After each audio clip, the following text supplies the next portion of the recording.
Takes two, take one. Speed. Now, Bruce, just look right into the camera lens right here and tell us your name. My last name is Lee, Bruce Lee. My name is Bao Nguyen, and I am a Vietnamese-American filmmaker. My most recent project, Be Water, is a documentary about Bruce Lee. Be formless, shapeless, like water. Now water can flow, or it can crash. Be water, my friend. I don't think there's been a documentary about Bruce Lee by an Asian American. The idea of Bruce Lee and his Asian American identity is really important to explore because he was always kind of struggling between his American identity and his Asian identity. And I think a lot of immigrant Americans, for me, it's always kind of figuring out where I belong. You still think of yourself Chinese, or do you ever think of yourself as North American? You know what I want to think of myself? As a human being. My parents were Vietnamese war refugees. They left Vietnam in the late 1970s, and they were on a boat for about 2 weeks before finding their way onto shore in Hong Kong. And they got sponsored to come to America, and I was born a few years after that. He had big dreams, big aspirations. America was not ready for an Asian hero.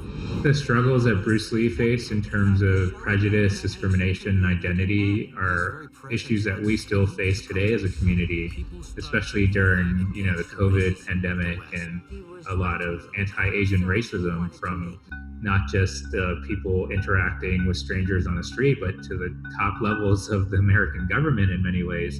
The idea of the shadow pandemic is really interesting to me. For a few months, and even now, like when I go outside in public, I'm scared to cough because I feel like everyone will look at me in a weird way immediately and just kind of run away. And it's not a way to live in a multicultural, diverse country. The reason that we are all here today is because of April Chen's final essay. My new movie, Stealing School, is about a young Asian immigrant in a prestigious university in Toronto who gets dragged into a plagiarism tribunal on her last week of school. And if she's found to be cheating on her last essay, she will not receive her degree. I think you're a good kid. You made a mistake, and I can forgive you as long as you just admit what you did and apologize. Apologize? Yes. I'm not a cheater. My name's Li Dong. I'm a filmmaker, and I was born in China, and I moved to Canada when I was 5 years old. Yes, I did want to make the movie to reflect a certain experience that Asian immigrants have to deal with here in Toronto. People have a natural suspicion of you sometimes. There's a perception that Asian students tend to cheat more. That is virtually identical wording as to what is in this essay right here. So, are you going to accuse me of plagiarizing myself? She is naturally perceived to not be a good essay writer or English essay writer. And that's just a stereotype that people have of her, and it leads to her being discriminated against later in the movie. That's a real thing that I've dealt with. Even though I was an English major and I graduated with honors, people still, are surprised that I write extremely well, or I'm very well spoken, or, my English is really good.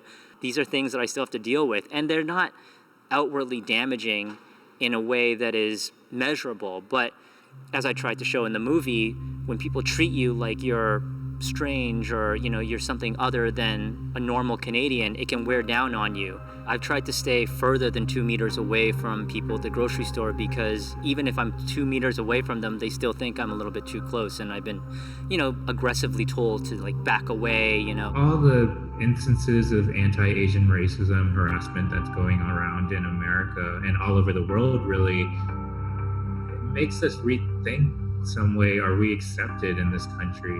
When Bruce moves to the U.S., his identity is suddenly a minority, a Chinese minority in a white country. He has to face the conundrum that all immigrants face. Who am I going to be? What is my identity? How do I express myself? And how in U.S. society can I even be seen?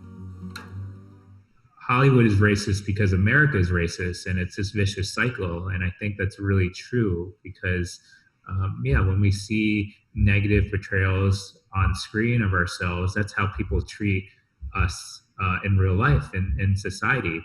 And when people see us like that in society, then they're not willing to give us a chance to be something more on screen. The thing that was most hurtful was that they were very one-dimensional.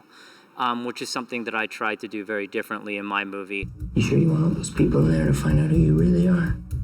I'm okay with who I really am. Are you? I think that the way that you improve the perception of a people that have been portrayed poorly on screen for so long is just to add layers of complexity to it. That doesn't necessarily mean making characters like better or good or, like strong and powerful and confident, things like that. The most important part is to make them to be more interesting and more complex and more like a full human being like we all are.